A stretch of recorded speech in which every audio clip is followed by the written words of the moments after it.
on and off rain today, it seems. It wasn't raining and then it was drizzling a bit and now it's not. Let's see what it ends up being later on. Alright, what did I read today? It's kind of interesting reading this one here. It relates to that story in Myanmar where apparently there's a military coup. Lots of disputes and stuff over democracy. And you can imagine there's tons of people outside. Now you would imagine nowadays in these situations with large crowds, I guess people like police or I guess military would use things like a drone to monitor people and all that, and they'll say no civilian uses of drones, restricted area and all that, and they would use something I guess to try to detect if there is one in the air. But how about this? This one says Singapore anti-drone firm cuts Myanmar ties after coup. A Singaporean firm that has sold anti-drone products to Myanmar's police is halting further business in the country and has cancelled a deal with its main airport following a military's coup, a company official said. TRD Consulting is among about a dozen firms in Singapore, Myanmar's biggest source investment in recent years, that have been targeted by activists for doing business with the country. The military seizure of power on February 1st and the detention of hundreds of people, including elected leader Aung San Suu Kyi, has sparked international sanctions and massive protests. And they say here, quote, "We have no plan to supply anti-drone products to Myanmar until a lawful society is re-established. Managing Director Sam Ong in an emailed response, "We will review the future sales accordingly." He said the company had been in the process of selling anti-drone products to Yangon International Airport, but that deal had been cancelled. He said the company would also not sell to Myanmar's military. So that's really interesting, where they're blocking authority figures from using stuff like this, where it makes you think too, which I brought up with a point where you might not need something like this tech nowadays, like this drone, like for yourself, but what happens if the situation arises where the regular average individual could use it, I guess you could say in a good way. Like here, should a regular civilian be able to fly up, document and see what's going on and all that? Or would you agree, nope? Over-the-top regulations, only authority figures should be able to use stuff like this. For like a modern-day consumer drone, which is like a camera, for example, I think most people should be able to use it as long as they're, quote, safe. That's why for anything, I guess, you gotta be really careful if they start taking away things like your rights to do certain things. Because you never know. In situations like this, like here, I would imagine you'd love if a regular civilian was using something, again, like a drone to document the situation and all that. And here comes the rain. And I guess closer to home in regards to that topic of, I guess, people's rights, there's been that recent controversy in the news of that gun bill or something like that, where authority figures could just go to anybody, I guess you could say, and go to their house and take things like their guns, even if they're using it lawfully for whatever it may be, recreational or hunting and all that. So it's kind of interesting reading this one, where apparently with the way that bill was written, it affects even toys, for example, like for people using airsoft guns, I guess kind of like paintball. This one here says, Airsoft industry up in arms over new gun bill. Canadian airsoft enthusiasts are concerned the redefinition of replica firearms under Bill C-21, the federal Liberals' new armed firearms legislation, could make their air-powered pellet guns prohibited weapons. It looks like it's doomsday for us at this point, said Frank Chong, owner of Toronto Airsoft Canada's largest airsoft retailer. And what exactly would cause this? It seems like it's based on what the gun looks like if it looks real, for example, or something like that. This one says, Section 84 of the Act is amended by adding the following after subsection 3.1. A firearm is deemed to be prohibited device if A.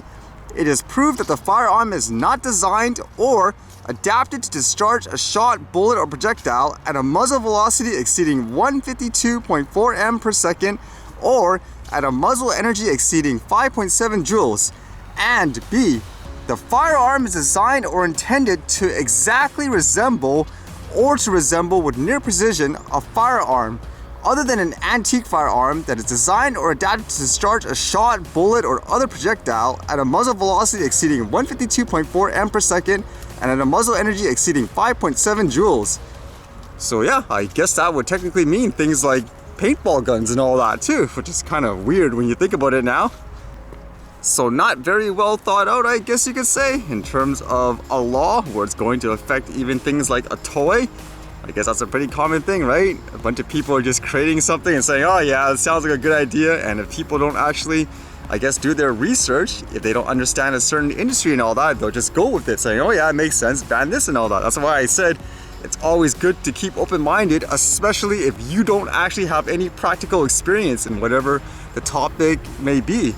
Because like here, I would have completely overlooked stuff like this initially, but I just know from experience, even from things like tech and all that, how fear-mongering people can get. You just gotta do your research overall and listen to all the perspectives before agreeing, say, yep, it makes sense.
Looks like it's raining too hard, unfortunately. I guess it's time for the archive.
Alright, see you guys later.